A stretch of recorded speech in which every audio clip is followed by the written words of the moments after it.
High, welcome to my channel. গত ভিডিওতে আমি মূলত আলোচনা করেছিলাম ইলাস্ট্রেটরের সিলেকশন টুল নিয়ে। আজকে আমি ডিরেক্ট সিলেকশন টুল এবং গ্রুপ সিলেকশন টুল নিয়ে আলোচনা করব। তো চলুন দেখা যাক ডিরেক্ট সিলেকশন টুল কি এবং এটি কিভাবে কাজ করে। ডিরেক্ট সিলেকশন টুল হচ্ছে এই সিলেকশন টুলের নিচে সাদা অ্যারো। এটি ইন্ডিভিজুয়াল অ্যাঙ্কর পয়েন্ট সিলেক্ট করতে পারে।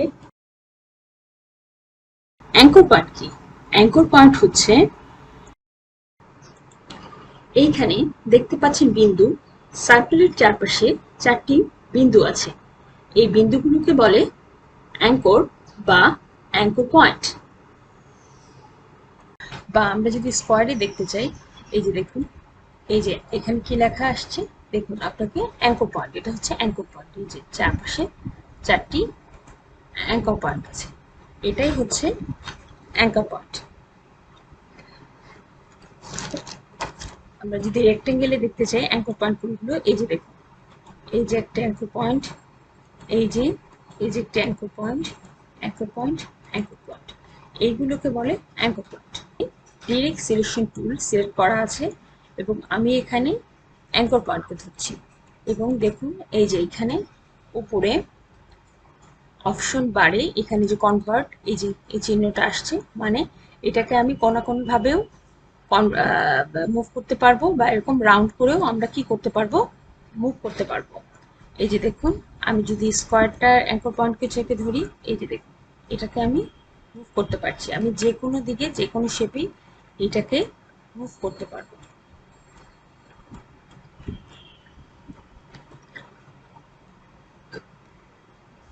আবার দেখুন, এই যে আমি যদি সার্কেলে অ্যাঙ্কর পয়েন্ট, যে কোনো অ্যাঙ্কর পয়েন্ট ধরি, যেমন আমি যদি এই অ্যাঙ্কর পয়েন্টটাকে ধরি, এই যে দেখুন, আমি দিকে এটাকে নিয়ে যেতে পারছি।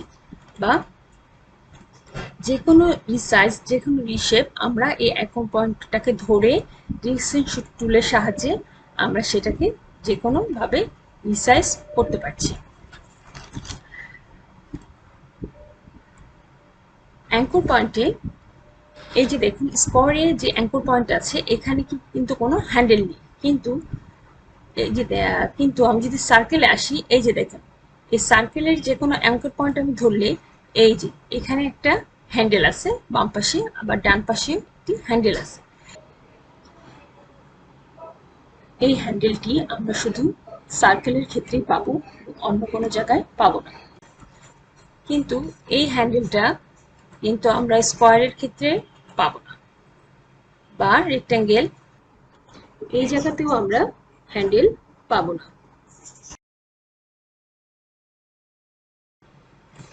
তো ডিরেক্ট সিলেকশন টুল দিয়ে আমরা কি তৈরি করতে পারি দেখুন। আমি যদি চাই, তো এই বৃত্তটার ডিরেক্ট সিলেকশন টুল, আমি হ্যান্ডেলটি ডিরেক্ট সিলেকশন টুল দিয়ে আমি এটাকে উপরের দিকে নিয়ে নিলাম। দেখুন, এটা কি একটা ডিমের মতো মনে হচ্ছে না? তো এটি একটি ডিমের শেপে পরিণত হয়েছে। আমি স্কোয়ারটিকে সাইডে সরিয়ে রাখছি, রেক্টেঙ্গেলটিকেও সাইড করে রেখে দিলাম। এখন আমি এই ডিমটাকে একটি কালার দিয়ে দিই, তাহলে দেখতে সুন্দর লাগবে। এটাকে আমি সাইডে সরিয়ে রাখছি।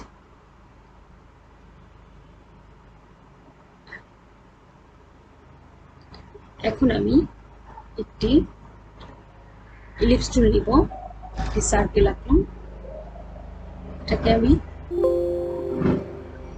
অ্যাঙ্কর পয়েন্টে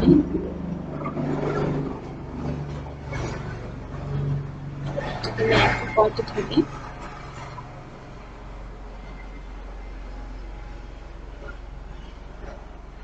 এটার হ্যান্ডেল গুলাকে একটু বাঁকিয়ে দিলাম। দেখুন, এই যে এই হ্যান্ডেলটা আপনি যেভাবে ঘোরাতে চান ওইভাবে ঘোরাতে পারবেন। এবং আমি উপরের হ্যান্ডেলটাকেও একটু ঘুরিয়ে এটা একটু শেপ পরিবর্তন করছি। এই যে একটু অ্যাঙ্কর পয়েন্টটাকে ধরে কুচো করে দিলাম। দেখুন, এটা একটি আমের মতো মনে হচ্ছে। এটা আমি কালারটা চেঞ্জ করে দিই, কমলা কালার। দেখুন যে এটা একটা আম তৈরি হয়ে গেল। আর কি তৈরি করতে পারি, আমি একটি রেক্টেঙ্গেল টুল নিলাম ছোট দেখে, এটা সবুজ কালার করে দিলাম। দেখি এটাকে পাতা বানানো যায় কিনা। যে আমি ডিরেক্ট সিলেকশন টুল ইউজ করে এই দুই মাথায় শিফট চেপে দুই মাথার দুই অ্যাঙ্কর পয়েন্টকে সিলেক্ট করছি। দেখুন যে সেখানে শিফট চেপে দুটা অ্যাঙ্কর পয়েন্ট সিলেক্ট করতে হবে এবং মাউস দিয়ে এটাকে ড্র্যাগ করে দিতে হবে। এই দেখুন এই যে একটু পাতা হয়ে গেল। আমি অল্টার চেপে এই পাতার আরেকটি কপি করে নিলাম। এইটা পাতা দুটো আমের মাথায় দিয়ে দিচ্ছি, একটু ঘুরিয়ে দিলাম এই পাতাটাকে। এই যে তৈরি হয়ে গেল আমাদের আম। এটাকে আমি উপরে নিয়ে রেখে দিলাম।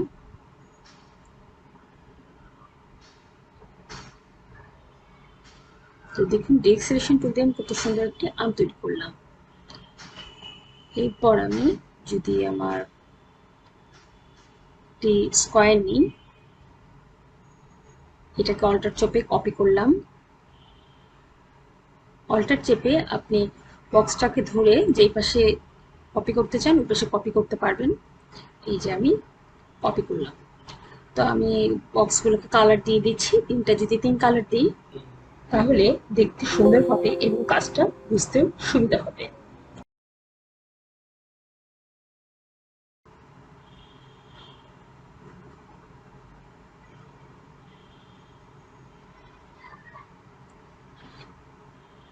যে আমার 3টা বক্স তৈরি হয়ে গেল। এখন আমি ডিরেক্ট সিলেকশন টুল ইউজ করে উপরের বক্সটার উপরের দুই অ্যাঙ্কর পয়েন্টকে সিলেক্ট করব। কিভাবে? আমি শিফট চেপে মাউসটিকে ড্র্যাগ করলাম, দেখুন উপরের দুইটি অ্যাঙ্কর পয়েন্ট সিলেক্ট হয়ে গেল। আমরা এভাবে খুব সহজে অ্যাঙ্কর পয়েন্টকে সিলেক্ট করতে পারবো শিফট চেপে। এখন এই অ্যাঙ্কর পয়েন্টটাকে ধরে আমি এটাকে একটু নিচে নামিয়ে দিচ্ছি। দেখুন কিভাবে নিচে চলে আসছে। মাউসটা চেপি একেবারে নিচে চলে আসছে। এবং আমি ডান সাইডে এই বক্সটাকে সেম ভাবে শিফট চেপে সিলেক্ট করছি এই পাশের দুইটা অ্যাঙ্কর পয়েন্টকে। এবং এটা কিন্তু ডিরেক্ট সিলেকশন টুল চেপেই করতে হবে সিলেক্ট করে। তো এটাকে আমি এটার সাথে লাগিয়ে দিচ্ছি। দেখে কি মনে হচ্ছে বলুন তো? একটি বক্স তৈরি হয়ে গেল। আমরা খুব সহজেই ডিরেক্ট সিলেকশন টুল ইউজ করে এরকম একটি সুন্দর বক্স তৈরি করতে পারি। এটাকে আমি উপরে রেখে দিলাম, সুন্দর করে অ্যারেঞ্জ করে নিচ্ছি। তো আপনারা নিশ্চয়ই বুঝতে পেরেছেন ডিরেক্ট সিলেকশনের কাজটা কেমন হতে যাচ্ছে। এটা কিভাবে আমরা করব। ডিরেক্ট সিলেকশনের কাজটা খুবই সহজ, আপনারা একটু প্র্যাকটিস করলে খুব সহজেই করতে পারবেন। আমি অল্টার চেপে বক্সটাকে কপি করে নিলাম এবং শিফট চেপে নিচের 4টা অ্যাঙ্কর পয়েন্টকে একসাথে সিলেক্ট করে নিলাম এবং আমি মাউস দিয়ে চেপে এটাকে একটু উঁচুতে নিয়ে গেলাম। দেখুন তো, দেখে কি মনে হচ্ছে? এটা একটা কিন্তু সুন্দর একটা বই তৈরি হয়ে গেল। আপনাদের আমাদের চ্যানেলের ভিডিওগুলো যদি ভালো লেগে থাকে তাহলে প্লিজ আমাদের চ্যানেলটি সাবস্ক্রাইব করে আমাদের পাশেই থাকবেন, লাইক এবং শেয়ার করবেন। তো আমি বক্সটাকে আরেকটা কপি করলাম অল্টার চেপে।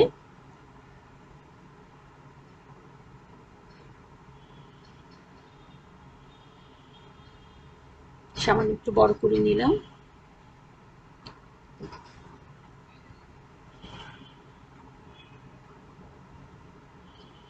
এবার আবার অল্টার চেপে আমি বইটাকে একটু বড় করে নিলাম এবং এটাকে এপাশে নিয়ে আসলাম এবং এটা এই বক্সের উপরে এই আরেকটা বক্স আমি বসিয়ে দিলাম। দেখুন এটা দেখে কি মনে হচ্ছে? মনে হচ্ছে একটি ঢাকনাওয়ালা বাক্স। আমি এই স্কোয়ারটা রেখেছিলাম, এটাকে এই পাশে নিয়ে আসলাম, আর্টবোর্ডে নিয়ে আসলাম এবং এটাকে একটু কালার চেঞ্জ করে দিলাম। এটাকে কি করতে পারি? এটাকে আমি একটু বড় করলাম এবং আমি ডিরেক্ট সিলেকশন টুল ইউজ করে এইটার উপরে দুইটা অংশ সেট করলাম। এটা আমি শিফট চেপেও দুইটা পয়েন্ট সেট করতে পারি, অ্যাঙ্কর পয়েন্ট, এবং এটাকে মাউস দিয়ে ড্র্যাগ করে দিলাম। দেখুন আপনি এইভাবে যে কোনো শেপ তৈরি করতে পারেন। ডিরেক্ট সিলেকশন টুলে আমাদের আরেকটি সেকশন আছে, গ্রুপ সিলেকশন টুল। তো গ্রুপ সিলেকশন টুলের কাজ দেখানোর জন্য আমি আর্টবোর্ডের সকল অবজেক্টকে মাউসের রাইট বাটন ক্লিক করে গ্রুপ করে নিচ্ছি। তো দেখুন গ্রুপ করার পরে আমি এখানকার কোনো সিঙ্গেল অবজেক্টকে সরাতে পারছি না। আমি সরাতে গেলে সবগুলো একসাথে গ্রুপ হয়ে সরে আসছে।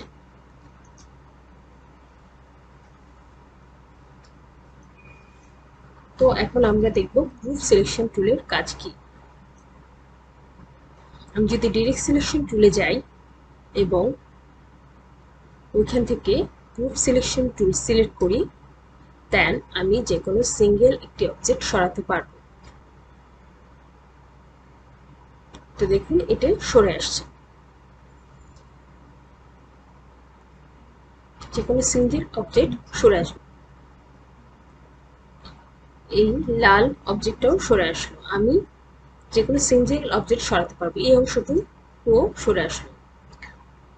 তো আমি যদি চাই যে একটি আঙ্গুল সরাতে, দেখুন একটি আঙ্গুল সরে আসলো।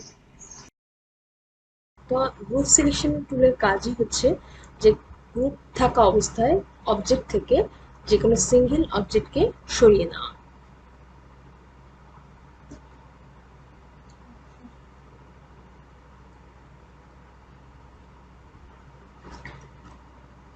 দেখুন এখন যদি আমি এটাকে সরাতে চাই,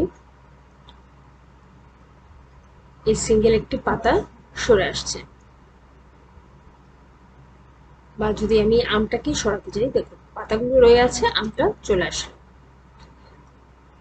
আমি যদি আঙ্গুরের লাঠিটাকে সরাতে চাই, দেখুন সুন্দরভাবে সে সরে আসে।